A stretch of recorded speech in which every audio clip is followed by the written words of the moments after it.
Oke. kembali saya ngajak ngobrol bersama dengan Bung Rocky gitu. Bung Rocky kelihatannya ada yang baru bangun tidur ya, Bung Rocky. Karena beberapa hari lalu Presiden Jokowi itu mengaku terkejut gitu dalam sebuah forum rektor menyatakan bahwa ini tingkat pendidikan kita yang S2-nya rasionya S2 kita itu yang S2 apalagi S3 itu sangat rendah, hanya 0,45% bandingkan dengan Malaysia yang sampai 2,43 dan sebagainya. Dan Pak Jokowi menyatakan bahwa itu harus harus segera dicari jalan keluarnya dan dia akan memakai berbagai cara untuk mengatasi soal itu. Ini ngomongnya 9 tahun setelah berkuasa dan tinggal 1 tahun lagi dia berkuasa. Apa yang bisa dilakukan?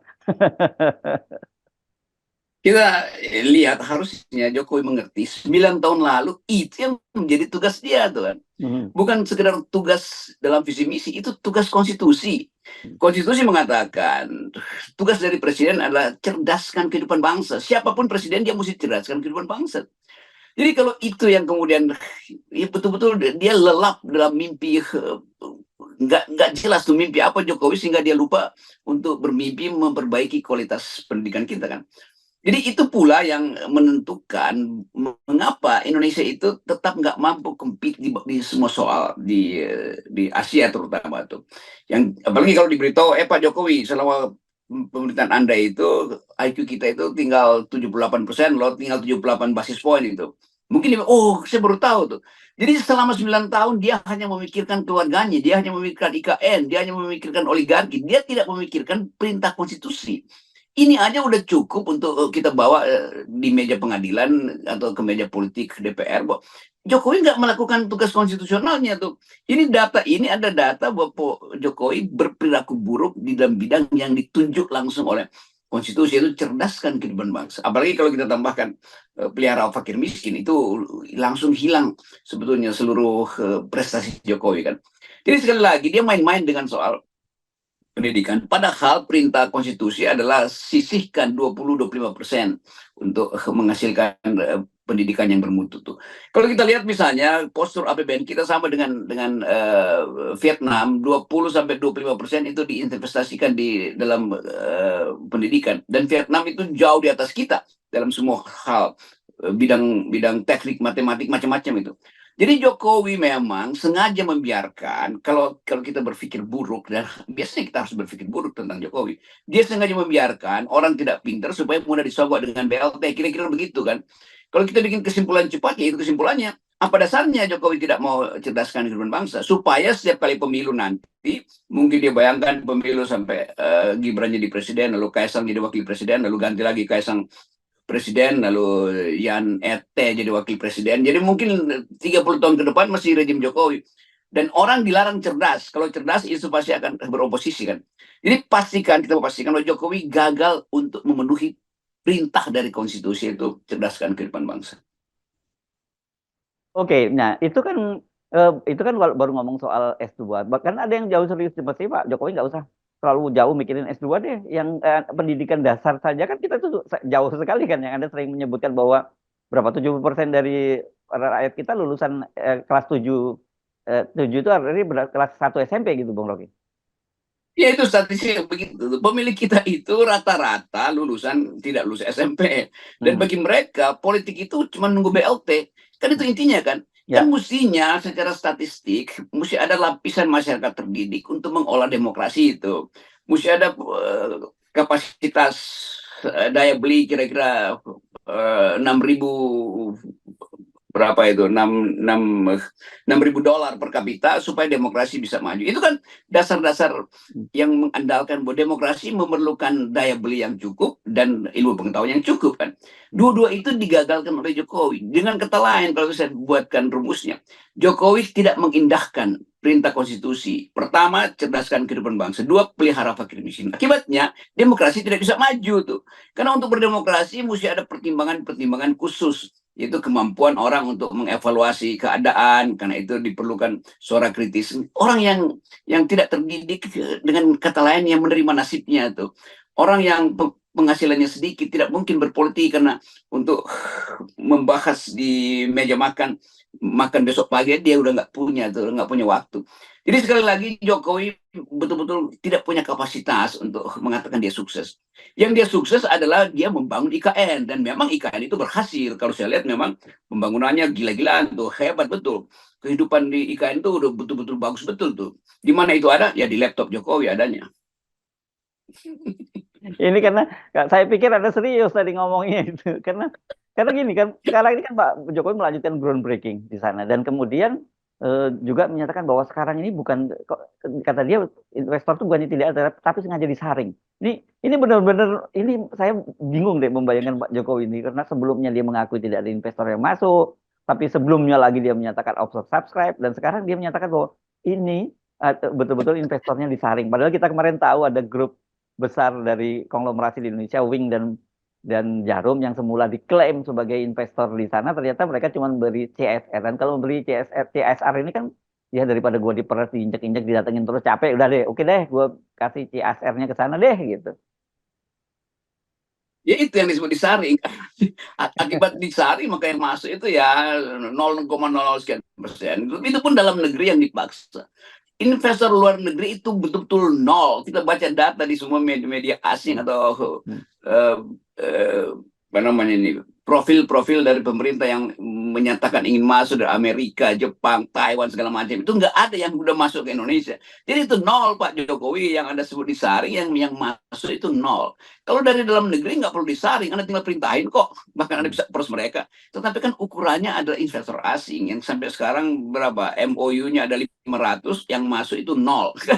Dasarnya itu kan. Jadi kelihatannya Jokowi dia mau pamer sesuatu yang dia nggak ngerti juga tuh. Dan ya udah, kita mau bilang apa pada seseorang yang kapasitas berpikirnya tidak cukup, maksud saya kapasitas konseptualnya tidak cukup, tapi ambisinya untuk memamerkan hasil itu luar biasa tuh. Ini seperti janji sama Raja Nebukadnezar untuk bikin menara Babel itu yang akhirnya berantakan karena nggak mampu untuk berpikir bahwa itu ada ilusi membuat menara yang bisa jadi stairway to heaven itu kan. Jadi mending aja terus banyak yang ucapkan orang merasa Jokowi ini sebetulnya yang dia perlukan adalah tim yang mengerti gejala kejiwaan tuh, bukan tim yang mengerti bagaimana membangun infrastruktur. Jadi Pak Jokowi di era akhir kepemimpinannya itu masuk dalam jebakan arogansi dan gigantisme, jebakan euforia yang dia nikmati sendiri. Jadi dia nikmati sendiri, jadi keterangan persnya dia nikmati sendiri, dia itu padahal dia poin investor udah masuk. Begitu dibahas di kabinet, yang nggak ada satupun menteri yang berani menegur Jokowi. Bapak Jokowi belum ada satupun investor asing yang masuk. Kan itu pasti disembunyikan oleh si Bahlil kan. Ya, ini yang saya kira memang menjelaskan mengapa tiba-tiba kok Pak Jokowi mengaku terkaget dengan rasio tingkat pendidikan kita S2 dan S3 dibandingkan dengan negara-negara lain, dan kemudian mau melakukan sesuatu padahal masa jabatan tinggal 1 tahun dan tidak efektif lagi begitu. Ini kan saya kira hanya cermin bagaimana cara berpikir Pak Jokowi dalam mengelola bangsa dan negara ini gitu ya. Di satu sisi dia menggebu-gebu membangun infrastruktur, tapi dia memang abai, bukan hanya itu, sebelum ke situ, dan dia juga menjanjikan generasi emas, tapi dia abai membangun generasi emas itu kan nggak bisa terwujud begitu saja, harus jangka panjang, bahkan sejak sekarang mesti kita bangun itu. Itu input untuk generasi emas juga harus emas, bukan kaleng kongguan kan. Kan inputnya nggak ada. Bagaimana ada generasi emas kalau inputnya ada kaleng? Ya generasi kaleng juga yang terjadi.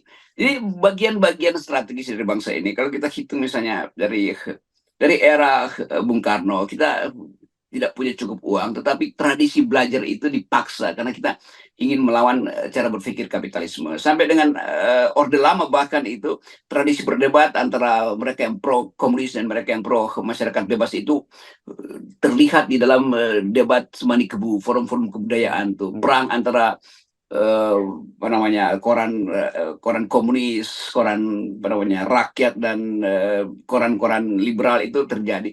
Jadi ada kegiatan intelektual karena orang berupaya untuk cari pengetahuan.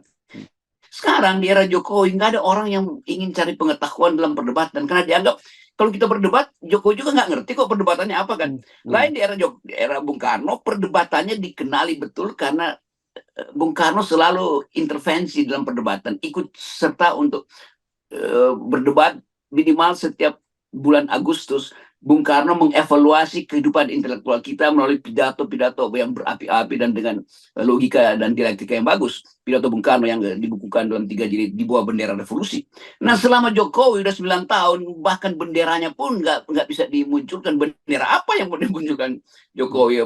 Bendera revolusi itu jauh sekali. Padahal kita tahu Jokowi mengklaim dia sebagai titisan dari Bung Karno. Nah, pikiran Bung Karno itu yang menggelorakan anak-anak muda waktu itu untuk bertengkar secara akademis, walaupun buku terbatas, anggaran terbatas. Tapi ada dimensi lain, yaitu urgensi untuk bertengkar. Nah, di era Jokowi nggak ada pertengkaran pikiran, karena itu orang malas untuk mengevaluasi keadaan. Kan? Jadi Pak Jokowi, kalau saya kaget, kenapa indeks pendidikan kita drop? Ya karena Anda sendiri tidak bisa menjadi katalisator untuk memprovokasi perdebatan intelektual. Kan? Kapasitas Jokowi adalah memenjarakan mereka yang punya pikiran. Itu justru yang terjadi. Iya, iya. Dan saya kira dengan gambar-gambar semacam itu ya, semakin memperjelas bagi kita kepada juga publik, ya nggak pantas kalau ada rezim seperti ini dilanjutkan lagi. Gitu. Saya kira kesimpulan itu yang tidak terucapkan oleh Gen Z yang kita bahas beberapa hari ini. Kan. Bagi Gen Z yang ngapain berinduk pada pikiran-pikiran dungu selama 9 tahun ini. Lalu mereka terangin lagi itu, ya apalagi kalau kedunguan itu masih diwariskan pada anaknya. Kan kira-kira itu kan, olok-olok di kalangan anak-anak muda ini kita kenali.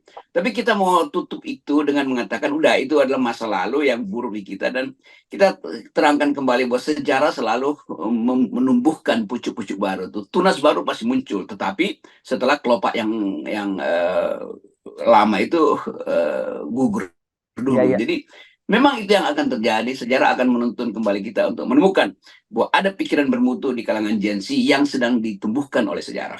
Ya, ya. Dan saya kira kalau sekarang anak-anak ini memilih menjatuhkan dukungannya kepada Anies Baswedan, mereka punya kalkulasi sendiri. Ya, berbeda dengan kita yang lebih banyak kalkulasi ke politis. Kalau anak-anak ini mungkin yang mereka tidak sadari pilihan mereka itu akan berdampak pada politis, tapi dasar pilihan mereka bukan politis.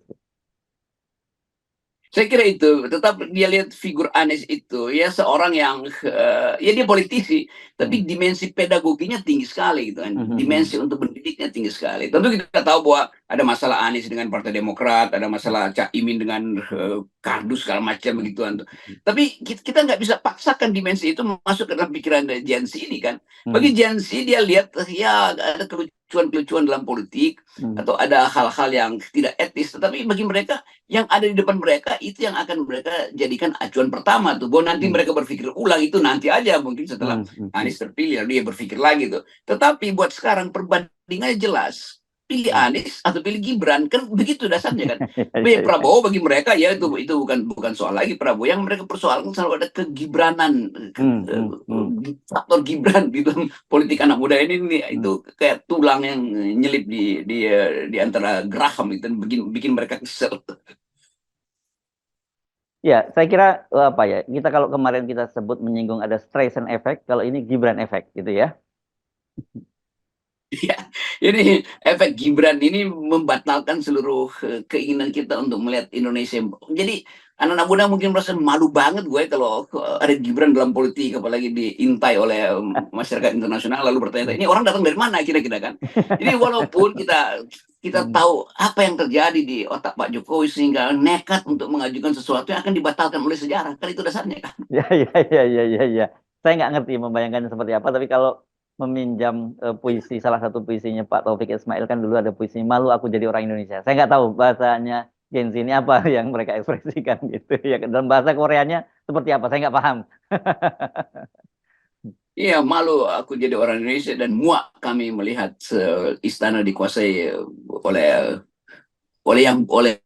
pemimpin yang buruk. Kira-kira itu tuh. Tetapi tentu saja kita percaya bahwa ini semua akan selesai. 14 Februari harusnya menjadi penemuan kembali ke arah sejarah kita. Oke. Baik, makasih Bung Rocky ya. Tetap 0% sampai 14 Februari. Nanti kita tentukan pilihan kita.